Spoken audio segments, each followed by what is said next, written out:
मंडळी, स्वागत आहे तुमचं माझ्या चॅनलवर ज्याचं नाव आहे चंद्रकलाची दुनिया।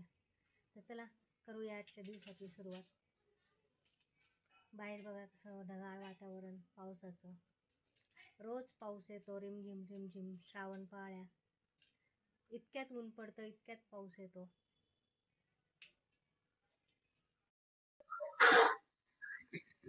आज पण वातावरण असं ढगाळ आहे।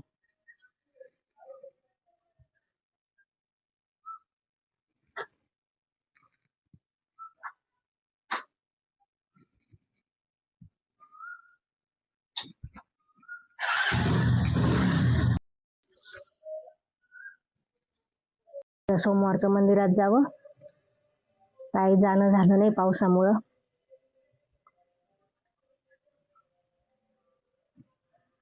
काय जाऊ जरा म्हटलं शुक्राचार्य मंदिरामध्ये।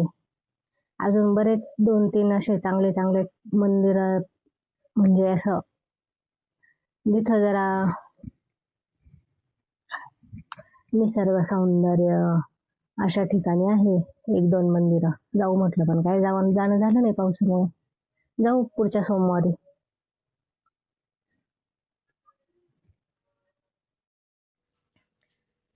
तर आपल्या कोपरगावला खूप मोठा इतिहास आहे बरं का, पेशवेकालीन। तुम्हाला माहिती आहे का राघोबा दादांचा आजही तिथे वाडा तर काही राहिला नाही, तो पूर्ण असा पडझड झाली त्याची। फक्त थोड्याफार भिंती उरल्या आहेत। आणि तिथं आहे ना खूप पेशवेकालीन त्या म्हणजे इतिहास पेशवेकालीनचा असा आहे की तिथे राघोबा दादांना नजरकैदेत ठेवण्यात आलं होतं। त्यासाठी तो वाडा बांधला होता खास। आणि राघोबा दादांना तिथे नजरकैदेत का ठेवलं होतं, का नाही, ते खूप मोठा इतिहास आहे। तर त्याबद्दल मी एक पूर्ण त्याच्यावर व्हिडिओ बनवणार आहे पुढे, तर बघत राहा।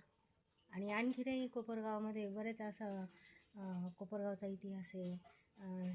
शुक्राचार्यांनी इथं तप केलेलं ते मंदिर आहे शुक्राचार्याचं।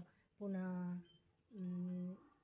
आपलं जनार्दन स्वामींनी आपल्या गोदावरीमध्ये 12 वर्ष पाण्यामध्ये उभं राहून तप केलं। त्यांना साक्षात भगवान शंकर प्रसन्न झाले जनार्दन स्वामींना। ते तसं आपल्या कोपरगावचा खूप मोठा इतिहास आहे बरं का।